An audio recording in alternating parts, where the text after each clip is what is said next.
Бала ТВ. Сәбидің ең алғашқы сөздері. Бөлмеде: шкаф,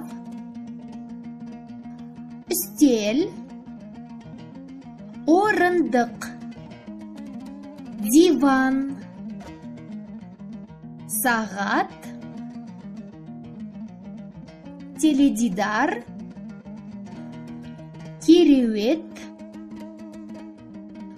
аспашам, терезе.